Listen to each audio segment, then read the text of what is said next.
alam na may 200 million sila? I hope masagot niyo yung tanong ko. I do know that we have a budget for that. Hindi ko lang po alam na that amount. Pero bakit hindi nila alam, sir? Bakit nangyari yun? Secretary, I mentioned this to you when we met, ha? Sinabi ko sa inyo, mabait ako. Bakit naman pinagpipilitan nyo na pagtsagaan nila yung budget for international adoption? Budget nila yan, hindi sila dapat nagbebeg. I was just informed right now, so I have to talk to them immediately after this. That's why I'm also asking sa policy nyo. I don't care what the transition plan. Can I trust that this will be implemented as the law? Do we agree on that, Secretary? Rest assured that it will be implemented this year. We will not wait anymore. We will finish it. To just clarify this, I'll direct my questions, Secretary, to your USEC. USEC, and correct me if I'm wrong, is it USEC Sulit or USEC Crisanto on the financing? Kayo, okay. Pero policy kayo, so baka kayong dalawa magsasagot. Matagal na ho kayo pareho sa DSWD or bago lang kayo? I hope masagot niyo yung tanong ko. No, because it's your job to ensure continuity. Napaka-importante po ng services niyo, Mr. Secretary. So, same line of questioning as before, no, on alternative care. As the Secretary himself acknowledged, itong mga street children na sinabi niyong ipaprioritize niyo. And dagdag na natin doon, it's not just literally yung street children. Maraming children abused in their homes. So, you may not see them on the streets, but they are abused in their homes.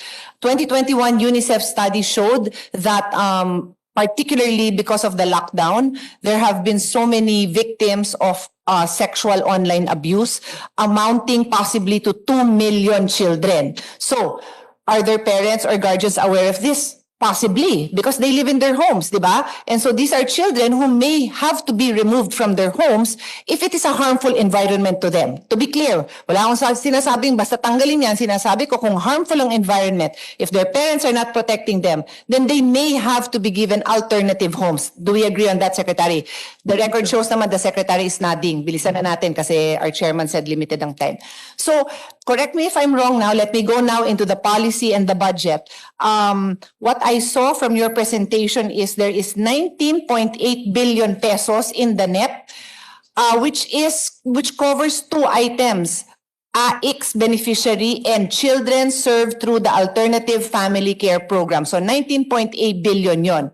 Wala kayong pinakita sa presentation ng breakdown. May breakdown ba kayo? How much of that would go to alternative childcare? Because, and I'll simplify this, the target number here is 1,662, but no less than the Secretary is saying that ipaprioritize natin to. 1,662 is down from the current year's target of 1,693 na bawasan. But mas konti ba ngayon ang nangangailangan ng alternative childcare? Lumala nga daw during the lockdown. So, on that note, what is the breakdown? What is this amount for alternative childcare in the past and in the present? Yes, Yusek Crisanto, I think you head finance and can give us some information. Good afternoon, ma'am, Your Honor. Okay, so what we have right now for adoption is 162 million, right? For 2023, we have that at 221 million po, Madam Chair. So, ano yung 162 at ano yung 162 last year and then this year and then next and then for 2023 it's 200 something million, tama ba? Yes, Madam Chair. Okay. So are we clear that this amount will go to NAC? Who else will handle that if not NAC? Okay. That is the amount, Madam, that is intended to go to... Okay, let me clear. Executive Director Janela, are you aware na may 200 million kang tatanggapin sa 2023 budget?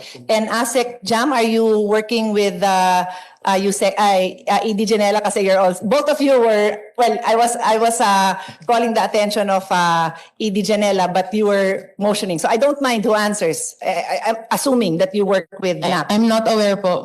It's not working. I'm not aware with the budget.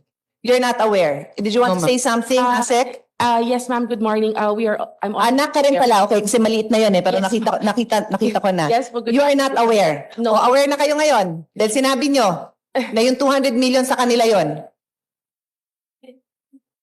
Yes, yung mic nyo. O bakit ganon? Pag pera na pinag-uusapan, ayaw na umandar ng mic. Joke lang ha, joke lang yan. O, clear. Bakit kailangan pa kami mag-ungkat nito? Bakit hindi sila aware? O, baka policy yan. May reason na hindi sila aware? Job nila yun, Secretary, di ba? You support naman, di ba? I do support, Madam Chair. Ang problem kasi we're in transition right now, pero I do know that we have a budget for that. Hindi ko lang po alam na Kaya that amount. Pero bakit hindi nila alam, sir? Malaking bagay yon because this is at the forefront of maybe not solving because if the abuse is happening in the homes, it is not, as far as I know, hindi sila ang may job na mag-intervene. Sila lang ang sumasalo ng mga batang nare-rescue dyan. So bakit hindi nila alam na may 200 million sila? Bakit? Did you want to say something, Chairman? Can I acknowledge Executive Director? Is that okay? Yusek Janela, please. Yes po. Madam Chair, kasi po ang nakalagay po sa budget proposal ng DSWD is still ICAB budget. Exactly. And may I intervene? Mr. Secretary, ang ICAB budget is for international adoption. Gusto nyo ba na yung budget for international adoption na very clear ang policy na secondary ang mga batang pinapadala abroad?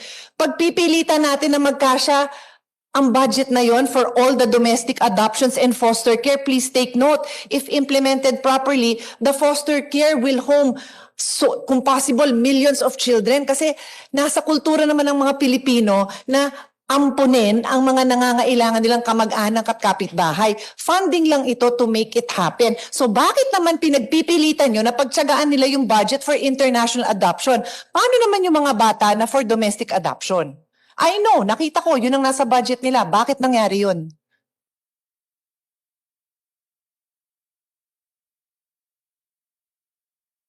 Secretary, I mentioned this to you when we met, ha? I know, Madam Chair. I have Sinabi ko sa inyo, mabait ako, and I am just ensuring that we support the good programs here.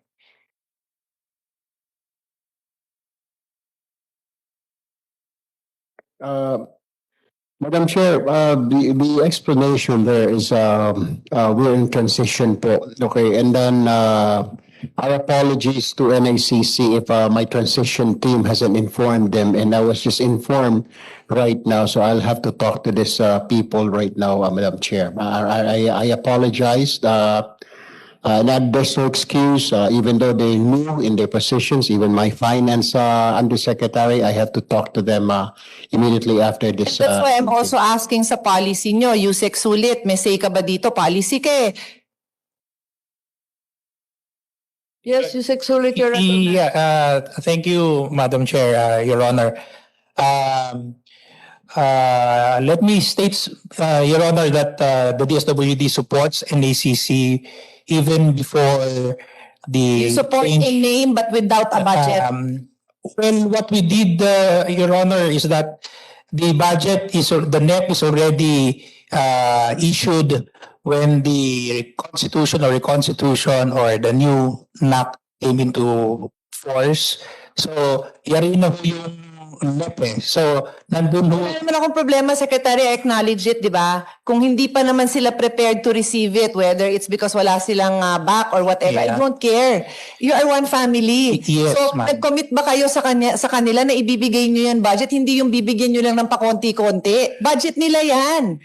The law just created a new agency para buong buo. Budget Yeah. nila yan, hindi sila dapat nagbebeg. Ma'am, what we did is that we assigned our adoption social workers to them as their regional, as intended in the law, as their regional. O, lahat. ako. Lahat ng gumagawa ng trabaho ng Yes, domestic ma'am. adoption under the old system. Yes, ma'am, we assigned it to Others, them. All. Yes, All of ma'am. them. Yes, Fine. ma'am. Tama ba? Is that correct? Mr. Madam Chair, Madam Chair, you can just General. recognize. Yes, Yusek Jam. Thank you po. But currently, we have been told that yes, there are the SWD, ARU social workers who are assigned to us. However, these social workers are still multitasking, Madam Chair, Your Honor. They are even handling disbursement tasks, Yeah. plus pension, and all other DSWD programs, ma'am. Your Thank Honor. you. Because we made this law so that they do not have to multitask, so that once and for all, the UNICEF estimate that there are 1.8 million abandoned and neglected children can be precisely taken care of. Tapos tuloy-tuloy nyo naman pinapag-multitask. Eh di para saan pa yung law namin? They're not supposed to multitask. They are supposed to be assigned to them completely. Now, during the transition, Your Honor, hindi ako makikialam.